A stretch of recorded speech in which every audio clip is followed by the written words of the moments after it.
Hello, my loves. It's KV, and I got the full moon in Aries readings for you. Almost got that wrong. Okay, so full moon in Aries. This is always an exciting time because this is going to be one that is going to be bringing this new kind of motion and action into your life where you're able to make a decision and stop waffling over something that was holding you back in life.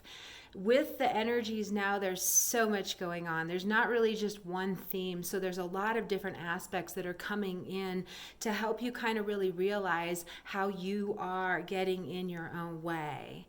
But the thing is, you're getting in your own way because others have done something or programmed something into you or have conditioned you to be a way where now you're kind of like really operating through their thing or, morphing who you really are because you're following these guidelines that are things that say you don't say no to that, or you're not allowed to do that, or that's not something that's acceptable. And where you have been wounded is where you started to learn these wrong navigation skills.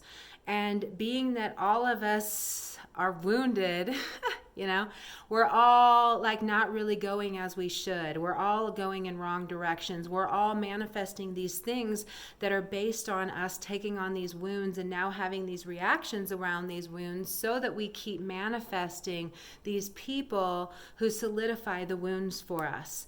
And this time is really about seeing how we now are contributing to these things, and it's with us making these subtle little changes within ourselves, but we have the power to change the other person. And it's not how we always thought it was, where it was like, we just think like, well, just need to change. If they weren't the way they were, then we would be enjoying our lives more. But it's really about us changing things about ourselves, because if we didn't have the wound, we wouldn't be manifesting these people that are tripping us up. Because the people that are tripping us up are all based around something, some wrong message, and some way that we're now like compromising who we really are, and are now, manifesting a life because of that. So I'll just get in here and do one right now that just came to me, and it was like, here you go, you're going to share this one. And I'm like, okay, I'll share this one.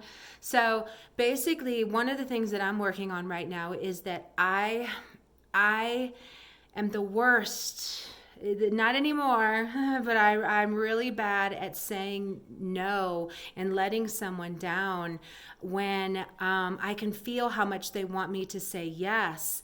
And what I'll do is I'll say yes, and what I'll tell myself is, let's just see, we can work this out, let's give this a try.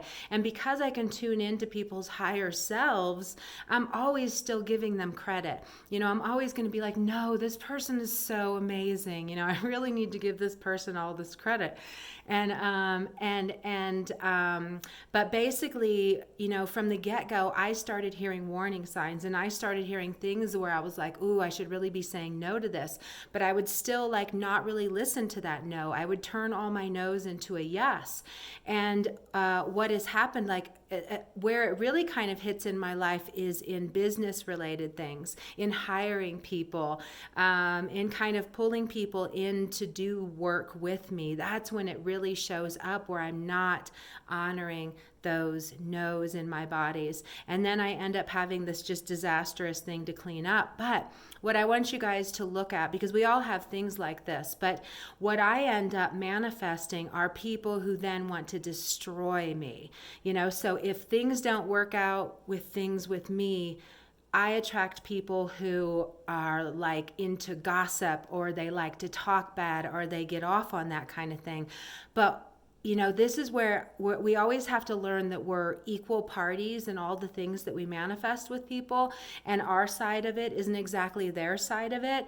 But for me, what I have is I have a background that goes back to having a mother who did not want to be a mother to me. And we did have about 8 really amazing years, but the rest of it has just been where my mother wants to throw me under the bus. My mother wants to hurt me. My mother wants to destroy me. She wants to say things that are so evil and mean. So I have this thing that I manifest in situations with others where they then are going to do that to me, where they then are going to be like what my mother was to me.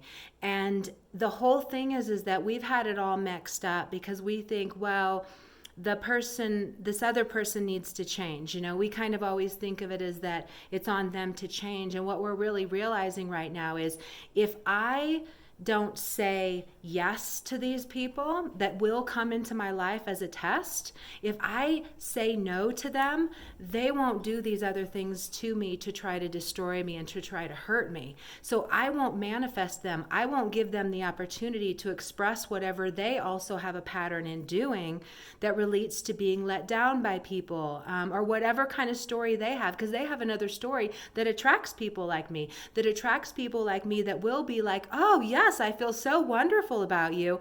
And then it'll be like, whoa, I don't feel wonderful about you anymore. So they're going to attract somebody like me who's going to turn on their heels midway and get out of there. But really, I should have turned on my heels step one, day one, when I first felt those things. But because of these things that I've had in my childhood and so many of these things, I haven't valued myself enough to say no. I've put everybody else before me. I'm going to be like, well, I want you to be happy. I'll just compromise and fit into this uncomfortable position and make it work. But with how I am, that's never going to last for long. I'm very outspoken, actually. I'm very much the person who does say no. But in these certain situations, I lose all ability to do that. In these kind of situations where I do like attract someone who's like my mother, they even will have such similar characteristics as my mother. They'll have like this Scorpio or Libra, kind of area even. So but we all have these patterns, and this is what we really need to wake up to, that we are in some way still contributing to these things. When I am strong enough and value myself enough to be like, no, this is not going to work, then I will not attract those same kind of things in my life. And I actually even had the opportunity to do it recently, and it was so funny how just quick and blunt I was with it. I was just like, absolutely not, no, this is not a match, this is not going to work. But it was so, empowering to finally be able to give myself permission to say no and to have that be okay, and to not, again, put everybody's needs before mine to the point that then everything cripples and falls apart. So we all have these things that we need to see. And what we have to realize is that, yes, these ways that we are, these ways that we respond and dance with others, they deal with what we've seen. They deal with what we've experienced in our path and what we believe to be true. But these things are false, and we're being led down these paths where we're having a lot of more challenges in our life than we actually need to.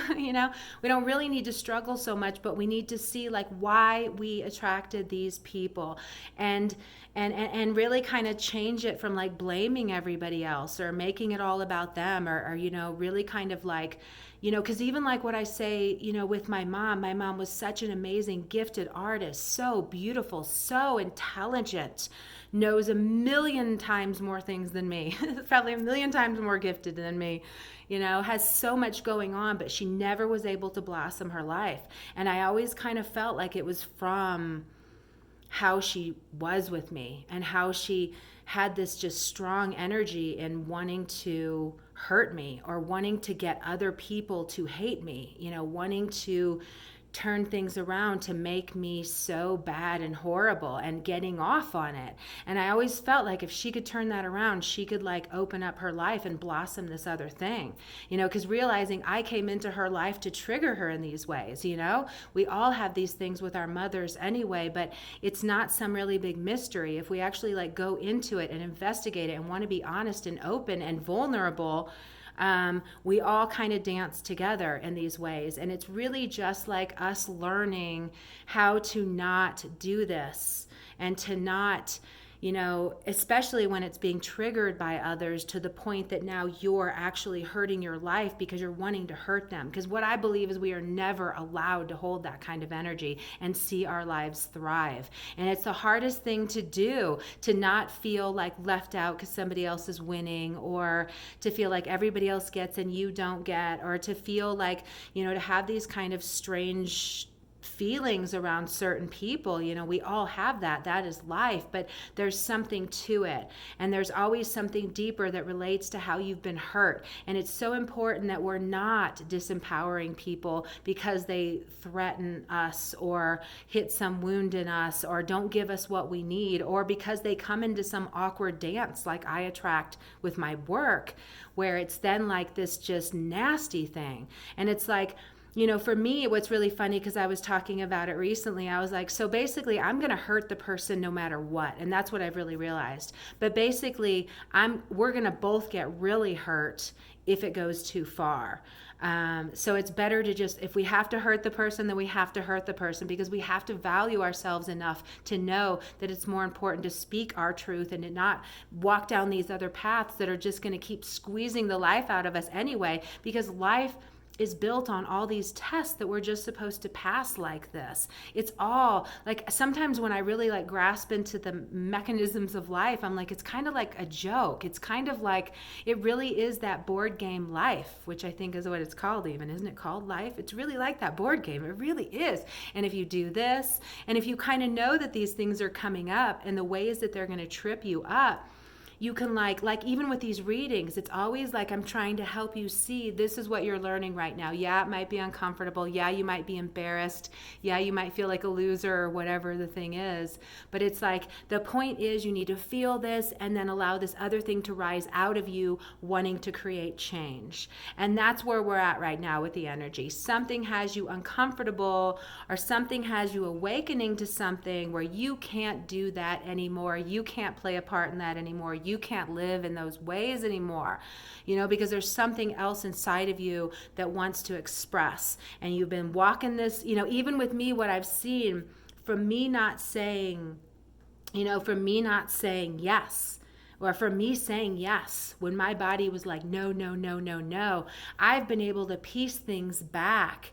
And I mean, like things that are so tangled in my life to the point it's almost like, how do I fix this? And I have to, but I can see where all those yeses came, where I compromised my soul, my guidance system. And I said, okay, let's see if we can make this work, because they're so nice and they're showing me this and that, and they're showing me themselves as their shiny red apple, So like, I can believe this. So we're all kind of coming out of realizations like this where we have agreed to something, and it's just time for us to put ourselves first and kind of like try out life in that way a little bit. There's also so much, I don't even know if I want to get into it. I guess I will, but there's so much that I'm going to really be expanding upon, and it's really going to be coming in the next, next couple of moon reports. And it's just really where we are in a lot of the ways that our relationships have now hit the capacity point where people are turning into zombies and there's no life force in people, and a brand new kind of going back to the old days is needing to come about again in how we relate to people. So the first part that's really helping us get to this is in saying no. So the first part of this is really getting us to be like, I need to talk about this, or I need to share this, or I need to express this, and I need to go for what I feel like we should be doing. And I know you tell me that I can't, and I know you tell me that this, this shouldn't be done, but I dream of doing this. And, so things like that, where we're just kind of using our voice or letting people down and just really going, I know you expect this from me. I know you want me to, but no, I have to honor myself, and I have to use my voice, and I have to be clear with my boundaries and saying no. So that's kind of the first step of it. And then what's just going to start coming about is you're really going to start hearing people talk about being grossed out by romantic potentials. And that's another point of like getting us to this satiated point of like, it seems like everybody is only learning now when things get really hard or things go totally empty or you're on the edge of the cliff or you've used every last one and now you're going to create change. We really see this in the world. We're in this position where we have to do change on a one-on-one basis, and now it's like so dire that we have to. But you also have to understand, so many of us operate on that last minute thing, that energy that comes when we're in the last minute of it all. I'm totally that way. Oh no, I can't do anything ahead of time. I've got the energy at that last minute. I even tell people, I'm like, give me a deadline that's like 3 days before what it really needs to be because I'm so last minute that I will need like 2 or 3 more days. But if you just plan accordingly and give me a different deadline date, then it'll all work out. Just that's how you need to work with me. But anyway, a lot of us need that. We need that thing that just gets us going at the very end. So we're having things that are like that in our life. And one of the things with sexuality and relationships that has gotten so messed up is because it's like what I said with porn. I said, like, imagine if, it's in a reality. Well, I think I used cocaine as an example, but imagine if like you had hot water, you had cold water, and you had cocaine running into your house. So you don't have to use it, but if you want to, it's there. And that's kind of the thing with porn. I mean, it's the same with alcohol too. It's this thing where if it's there, I was always that way with sweets or certain things. I was like, I can't have them in my house because if they're in my house, I'm going to eat them. So one of the things that I've really realized about life is that we're only going to really find and discover happiness if we have discipline in a lot of areas of our life. So we have to realize that just because it's there and just because it's available doesn't mean you need to go for it. And when we're younger, we do. We don't have any control, but the older we get, we learn to have control and we learn to say no to these things, right? So what has happened is that nobody has had any control around the arena of honorable sex. And Tinder was the sign-up place for sexually abused people. And that's what sexually abused people do. Trust me, I know. Fortunately, I had my wild days before Tinder. I'm so grateful. I'm so grateful that Tinder and meth kind of came after I was in those worlds. But things that are too easy and things that we don't really have to exert any discipline towards are things that we may enjoy while we're having them, the same as drinking and getting drunk, but we never really feel good afterwards. It doesn't really fill us up. It's this thing that's just fleeting. And being that everybody is a 24-hour open cafe with their sexuality, acting like it's no big deal when all those people still too aren't happy and they're still seeking for something that's going to give them excitement, and they're all now feeling like zombies and everybody's just kind of walking around like this and nothing gives you joy. And that's the thing. Sexuality is a big deal. Having sex is a big deal. But when it's being promoted and marketed as this just whatever thing and everybody's open, and as I put it, single-use plastic vaginas, then everyone's just really confused as to what do you do when everything's free? I mean, like if every bar had lines of cocaine, just lined up there, it might be really hard to not take one. And that's what everybody has done. But it's because they're not coming from a place of value, because they weren't taught how to say no. They weren't valued. They weren't allowed to say no. That wanting to be controlling with your sexuality comes because somebody controlled you. And now you're going to go out there and try to control all these situations.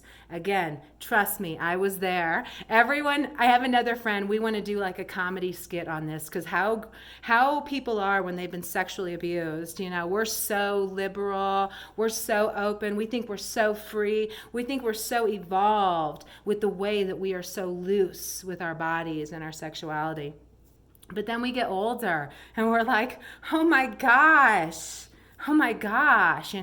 So it's also about a lot of us are like, gosh, if we had those avenues, we would have been right there too. But what we need to realize is that's not bringing happiness to everybody. It's sucking out your life force. It's draining your life force. That's not how we treat our bodies sexually. That's not how we treat these things where babies are made. It's not how we do it. It's just not how we do it. It's not how it's supposed to be done. And I have been so it's been my talk of subject for a long time now, because here's why. In 2000, I gave the prediction that, because I saw it, that we were moving into a time where the majority of people would not be straight, whereas to be straight would become the minority. And what I was shown is that it was going to happen because people were abusing sexuality with the opposite sexes, or this was me saying it in 2000, but there was so much abuse that was going to be coming that they were going to lose all respect for each other, and then you were going to go to like the same sex, or there was going to be other kind of ways that people were going to be expressing sexually.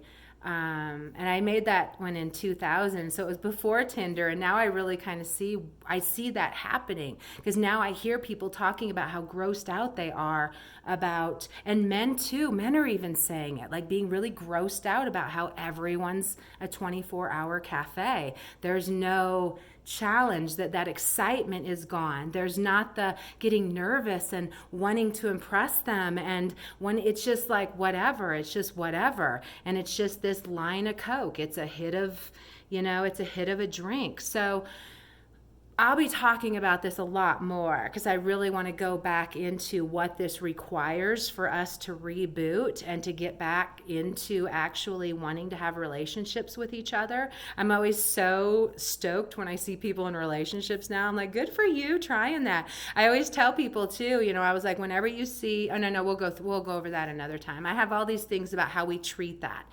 because, we're not even gonna, I have way too much to talk on these kind of subjects, but we're not going to go into that. But do kind of know that you're noticing this, you're talking about it, you're feeling it in your relationships. There's this thing for wanting more. There's just going to be these places where we're zombied out and we're like, what is going on? I can't live like this. There's going to be there's depression in these zombied out spaces, but it's really from buying into this concept that having sex is no big deal. And while your brain has been conditioned to hold that mentality, you can keep doing it as long as you want, but you're going to reach this empty point. In the same way, if you don't fill the tires in your car, they're eventually just going to go flat. You can just keep going, and you can keep going, and you can keep going for a while, but then they're going to go flat, and then you're going to be stuck. And that's when we do get into recovery. That's when we do hit rock bottom, and then we have to search for a new thing. But what's really important right now is that we are finding new ways to love each other and be in relationships and come together that's not based on this old way that's totally exploitation and turning everybody into an object.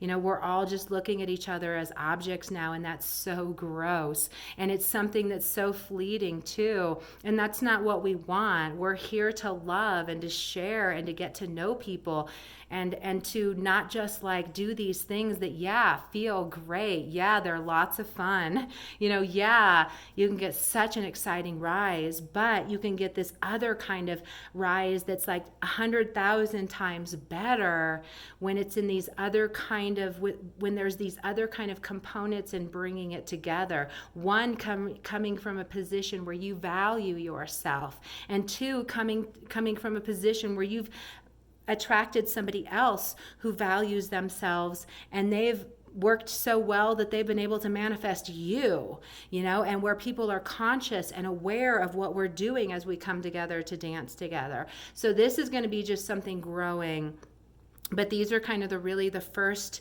moments where people are thinking about these things in their quiet time, and they're thinking about their relationships, and they're thinking about how these things aren't satisfying them anymore, and really kind of giving consideration to the programming that told you how relationships could be is actually hurting you, and hooking your house up to porn or cocaine, or meth is not good for you. We have to have areas that we have discipline. I'm even going to talk about, this is one of the things too, is I'm going to talk about Bible things, because you guys know that I know nothing about the Bible, and I didn't grow up with any religion whatsoever, and I've only really kind of channeled and brought through my own stuff. But I always kind of like, when I talk to people, they'll always, oh, that's in the Bible. And I'm like, really? It is? Yeah. I'm like, wow, that's so cool. And there's always something that's a little different. And that's why I've said the Bible was totally altered. That's not actually everything. There's a lot of things that are true, I do know, but a lot of things are altered. And one of the ones I was like, it was so funny, because whenever we talk about Adam and Eve, and I don't really know the story, but I know there's the shiny red apple, which you guys have heard me talking shiny red apple a lot, and it's because of this. But when I tune into it, I see Adam taking a bite out of the apple. It's not Eve. That is a total lie. That is a total programming thing that built up this whole patriarchy thing about how the woman, had to be so hasty, right? You know how those women are so hasty.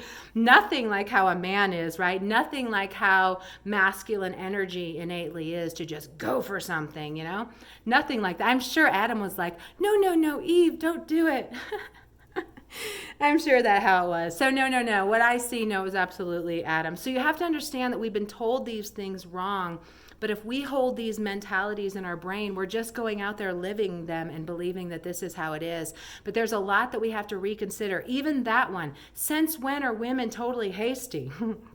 If someone said, don't do this, the woman most likely is going to be like, oh, like me, like all of us who couldn't say no, we're like, well, he's not that bad of a person, or, we're going to like do this, whereas the masculine energy is the one that's like, no, do, da, da, da. So I think it's really comical that, to envision that if you really do think about it. And use your mind too. You probably see Adam biting it too, but we've been told Eve, oh, she's the one who's like, no, let's do it. Let's just go against the rules. So really kind of think that we all have these things inside of us. And, you can laugh about this or whatever, but we have things that we have followed along with. And one of the, I'm going to be talking actually about this movie that I want you all to watch that's called Unprotected. It's like so incredible. We're going to talk about it in a couple of weeks, but it really lays out everything of why we are in this position right now with the way people are treating each other sexually and romantically. It answered everything, and I didn't even know about this stuff, and I was like, that's it. This is the most important movie we need to know. But realize that once you watch this movie, you'll be changed, and then you'll have to make changes about your life. But especially if you're on if you're on birth control, but or just whatever, yeah, you'll really experience a lot of changes in your life and seeing things differently. But that's what's happening to us right now, and we need to do this, because just because someone told us this is acceptable. Okay, here's another one. Here's a really great one. This is kind of funny. So anyway, before this election, and I've mostly just lived on the West. I never have been further than St. Louis, where I'm from. But before this last election, you never heard people use the word liberal in that way where they go, oh, liberals. You never heard that except for people who are from the Northeast, around Maryland, Massachusetts, especially like Maryland, Massachusetts. Like there's certain areas up there that those people are the ones who always are going, well, those liberals think they can just buy a Prius and save the earth, And I had never heard that before. I mean, now I think a lot of people say these kind of things, so you're just kind of like whatever. But before this election, I never ever heard that except from people who were from that area of the United States. You would hear them say it. And it was always confusing to me, because I would be like, wait, you look like a liberal to me. So I'm confused. And what I realized was it was people's interpretations of what is liberal and conservative. And that area is very conservative. But basically, I think they think everybody is conservative unless you don't work. Or I don't really know the rules of it, but everybody has these different rules of how they see something. And that was the one that I've been talking about for so many years, because I noticed, Only these people do that. And it's because they have this different interpretation of what a conservative and a liberal is. And I'm always like trying to remind you, I'm like, this is between two choices, right? So you're, okay, this is so weird to me. But, you know, when we kind of understand these interpretations that people have because of their program, because of where they live, because of what everybody was saying there, we see how we then can walk off in the world and see how wrong other people are, or see how programmed we all are, how brainwashed we all are.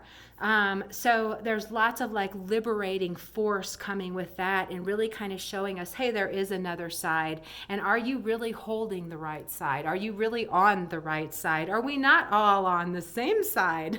I've always said that, especially with this election. I was like, we should talk more about what you mean about this and that, because I think we all kind of really are in this general area of agreement, but then we have these other things that we go off in other directions. But let's talk this out first.